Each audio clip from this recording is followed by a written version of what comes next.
234 தொகுதிகளிலும் தனித்து போட்டி.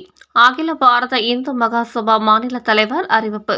கும்பகோணத்தில் அகில பாரத இந்து மகாசபா மாநில செயற்குழு கூட்டம் நேற்று நடைபெற்றது. அமைப்பின் மாநில பொதுச் செயலாளர் ராம நிரஞ்சன் தலைமை வகித்தார். துணைத் தலைவர் சாம்ப வைத்தியநாதன், பொதுச் செயலாளர் சுபாஷ், செயல் தலைவர் செந்தில் ஆகியோர் முன்னிலை வகித்தனர்.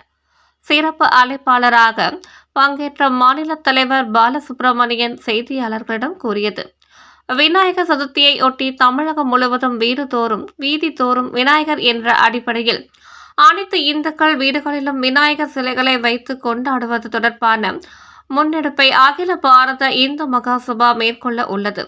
தமிழக கூடுதல் டிஜிபி டேவிட்சன், புதிய இடங்களில் விநாயகர் சிலைகளை வைக்கக்கூடாது என கூறுவது இந்துக்களை அவமானப்படுத்துவதாகும். எனவே இதை அவர் மறுபரிசீலனை செய்ய வேண்டும். விநாயகர் சதுர்த்தி விழாவுக்கு கூடுதல் பாதுகாப்பை போலீசார் வழங்க வேண்டும்.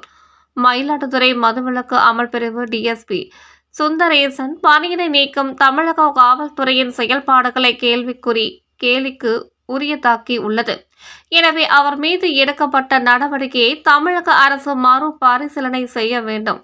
கும்பகோணத்தில் வரும் மாசி மகத்தன்று அகில பாரத இந்து மகாசபா சார்பில் நாடு முழுவதும் உள்ள துறவியர்கள், தேசிய தலைவர் சக்கரபாணி மகராஜ் உள்ளிட்டோர் பங்கேற்று மாநாடு நடைபெற உள்ளது. 2026 சட்டப்பேரவை தேர்தலில் தமிழகத்தில் 234 தொகுதிகளிலும் தனித்து போட்டியிட உள்ளோம். பாஜக போட்டியிட்டாலும் அந்த கட்சியை எதிர்த்து போட்டியிடுவோம். கூட்டணி குறித்து தேசிய தலைவர் முடிவெடுப்பார் என்றார். வர்த்தக அணி மாநில தலைவர் சக்திவேல் வரவேற்றார். வர்த்தக அணி பொதுச் செயலாளர் கந்தசாமி நன்றி கூறினார். டெல்டா மலர் செய்திகளுக்காக கும்பகோணத்தில் இருந்து சரவணன்.